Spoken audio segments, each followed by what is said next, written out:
Joo, nyt on päästy tänne reissuun. Tunturi. Sinä Elli toinen koira. Tuolla on Pisla toinen koira. Se oli haussa. Tuli kyselemään tässä, että mikä tässä on. Tuolla auringon takana näkyy Kieritunturin pohjoisnokkoja. Tuolla vasemmalla pilkattaa jossain Avisooratunturi, minnekä käy tie nyt. Takana näkyy tuntureita vielä. Ollaan tultu joku 5 kilometriä tässä. Tuolla näkyy maasto, mistä lähettiin. Auto on tuolla maastolla. Sinne on hyvä suunnistaa takaisin sitten. Ja siinä lähdetään jatkamaan matkaa. Joo, eli nyt tultiin tässä pikku taivalta. Päästiin tänne Pohjoisnokalle. Täältä on ihan mukavat maisemat. Tuossa näkyy tommonen koivun takana tommonen ympyränmuotoinen lampi. Sen rannassa oli eilen 10 riekkoa.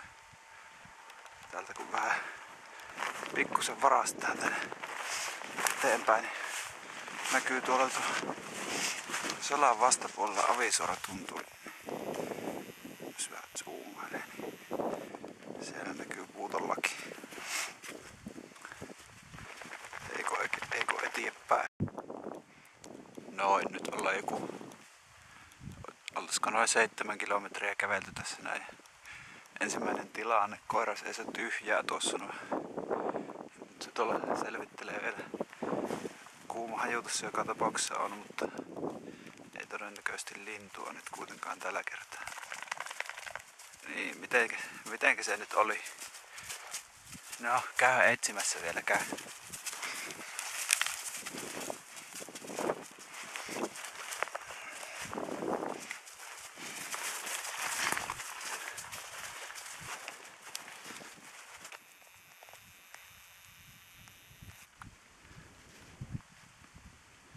Sinne se paino. Tässä se kiertänyt 100 metrin säteellä, niin kaikki paikat, että ei tässä ihan lähellä enää lintua ole. Tuulta ei ole juuri nimeksikään, niin vähän hämää nuorta koiraa nuo hajut.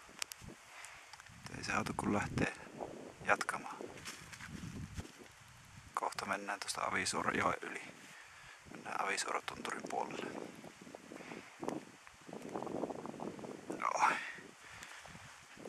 Elli istuskelee ja kattelee siinä. Pisla on töissä. Elli. Moro.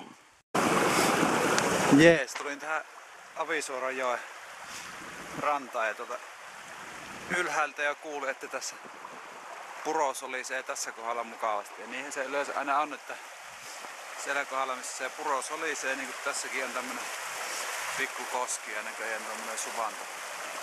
Niin sieltähän sitä pääsee myös yli, eli tässähän on tämmönen askeleen mittainen ylityspaikka. Eli nyt olisi tarkoitus mennä joen yli ja lähteä tuonne Avisooratunturiin. Sillä puolella Avisooran kammi, niin lähdetään etsimään tästä joku 5 kilsaa ehkä. Vähän reilu 5 kilsaa matkaa vielä. Noin, ja sitten päivän ensimmäinen tilanne saatiin aikaiseksi, eli koira tuossa joku 30-50 metriä tuohon suuntaan tuolla ryttääkössä seisoi ja ei oikein tiennyt missä lintu on. Tosi huono tuuli jo. Pyöritteli siinä ja annoin sitten avasi käsky ja koira vaan nytkähteli eteenpäin. Ja siinä lähdettiin yhdessä etenemään, edettiin joku 20 metriä ja pari riekkoa pomppasi siitä, niin sain toisen sitten tiputettua alas. Elli ei ota. Kerkisin jo suolistaa tuossa ja annoin koirille makuupalat. Meidän pitäisi olla ihan tuossa kammin vierellä. Semmonen pikku homma tuli tuossa huomattu, että kattelen sijaintia tuosta kännykästä aina välillä. Mukana on vara-akku, mutta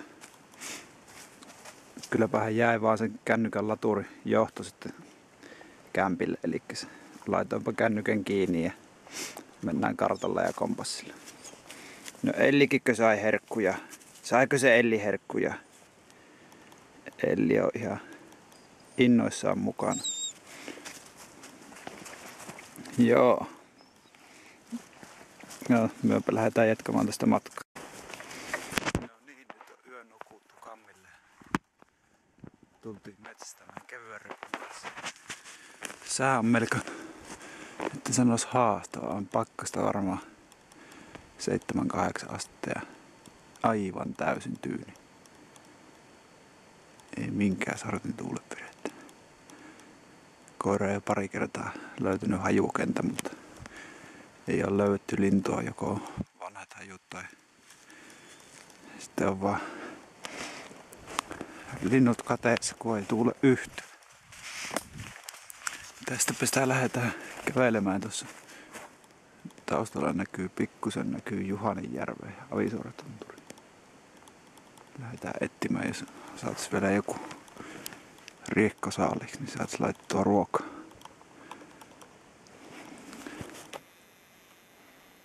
Siellä koira painaa. Hyvin jaksaa hakea. Tuli kattelemaan, että missä toi kuhnaa. No niin.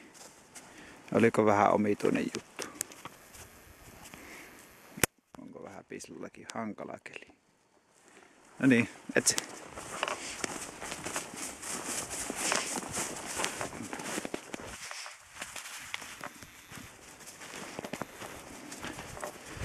Sinne se taas painuu korpeen. Sen verran hyvä maasto, että kun tarkkaan katsoo, niin näkee melkein tuosta 50 metriä. Siinä sankarikuvassa niin olipa mahtava riistatyö. Etittiin tuolta pitkän aikaa hajun jälkeen. Tultiin tämmöiselle tievalle, tajuttoman korkea tie. Ja koira seisoi tuolla 30 metrin päässä ja arvasin, että jos lähtee koiran takaa, niin ei näe mitään. Ja kiersin tänne tievalle ja näin tossa noin, että riekkoparvi on täällä maassa. No, ajattelin, että otetaan ilman avanssia siitä yksi riekko pois. Ammuin varmuuden vuoksi tuohon maahan. Tosi upea riistatyö. Hienosti hoiti koira hommelit. Niin, olitko hieno? Löysit vielä riekot tälle päivälle, niin aivan mahtavaa oli.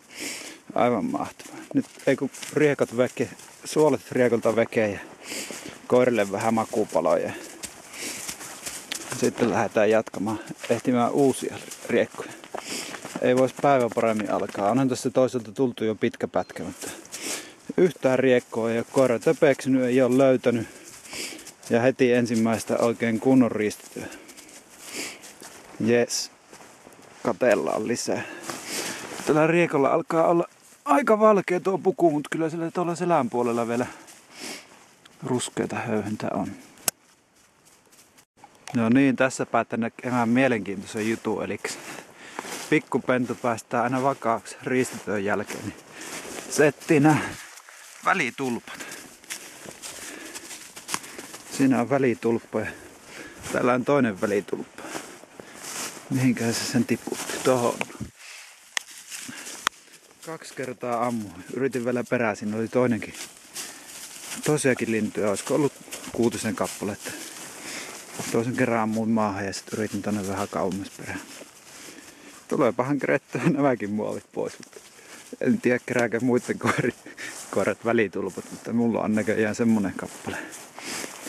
Noutaja kyllä.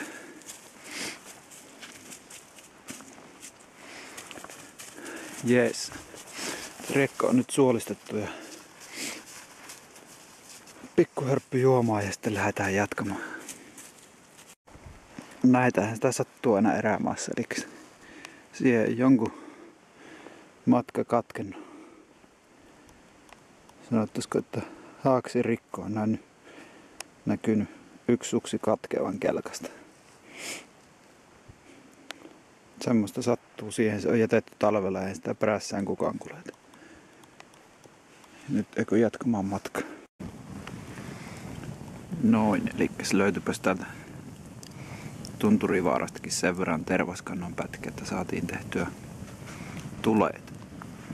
on tämä meikäläisen koira semmonen, että kun makkaraa paistaa, niin se tuppaa aika lähelle tullut. Se ihan pikaa makkaraa paistetaan, ettei tule koirille kylmää. Niin kevyt vaatetus, että ei ole edes koirille loimia mukana. Kun tuossa repuun päälle.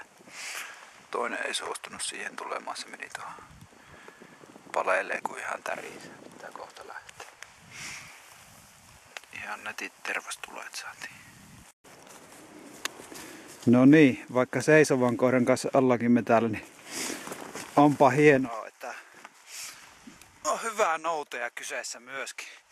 Nimittäin kävipä silleen, että olin tuossa 100 metriä tuonne päin. Tuossa menee just Avisuoran joki.